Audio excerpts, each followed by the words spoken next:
ദൈവഭക്തനായ ദാവീദ് തൻ്റെ വചനത്തിൽ ഇങ്ങനെ എഴുതി വെച്ചു: യഹോവ എനിക്ക് ചെയ്ത ഉപകാരങ്ങൾക്ക് ഞാൻ എന്ത് പകരം കൊടുക്കും? അവൻ്റെ രക്ഷയുടെ പാനപാത്രം എടുത്ത് അവൻ്റെ നാമം വിളിച്ചപേക്ഷിക്കും. ദൈവം നമ്മളെ അനേക ഇടങ്ങളിൽ നിന്ന് രക്ഷിച്ചവനാണ്. ഈ പകൽക്കാലവും നമ്മൾ ജീവനോടെ ആയിരിക്കുന്നത് നമ്മൾ കഴിച്ച ആഹാരത്തിൻ്റെയോ കുടിച്ച വെള്ളത്തിൻ്റെയോ ബലം കൊണ്ടല്ല. ജീവനുള്ള ദൈവം അവൻ്റെ ഉള്ളം കരങ്ങളിൽ നമ്മളെ സുരക്ഷിതമായി കാക്കുന്നത് കൊണ്ടാണ്.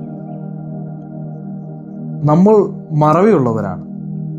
കഴിഞ്ഞ കാല ജീവിതത്തിലേക്ക് ഒന്ന് തിരിഞ്ഞു നോക്കിയാൽ എത്ര നന്മകളും അനുഗ്രഹങ്ങളും സഹായങ്ങളും ദൈവത്തിൽ നിന്ന് നമുക്ക് ലഭിച്ചിട്ടുണ്ട്.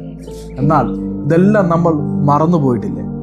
പുതിയ പ്രയാസങ്ങൾ കടന്നു വരുമ്പോൾ കഴിഞ്ഞ കാല ജീവിതത്തിൽ ദൈവം നടത്തിയത് മറന്നുപോയി വീണ്ടും പിറുപിറുത്തിട്ടില്ലേ? ഈ പകൽക്കാലം വിശ്വസിക്കാൻ കഴിയുമോ? കഴിഞ്ഞ കാല ജീവിതത്തിൽ എന്നെ വിടുവിച്ച ദൈവം ഇന്നും ജീവിക്കുന്നുവെന്ന് പൗലോസ്ലീഹ പറയാണ്, സുവിശേഷത്തെക്കുറിച്ച് എനിക്ക് ലജ്ജയില്ല. ഞാൻ ആയിരിക്കുന്ന ഇടത്ത് എൻ്റെ ചുറ്റുപാടും ഒരുപക്ഷെ പല ആൾക്കാരുണ്ടായിരിക്കും.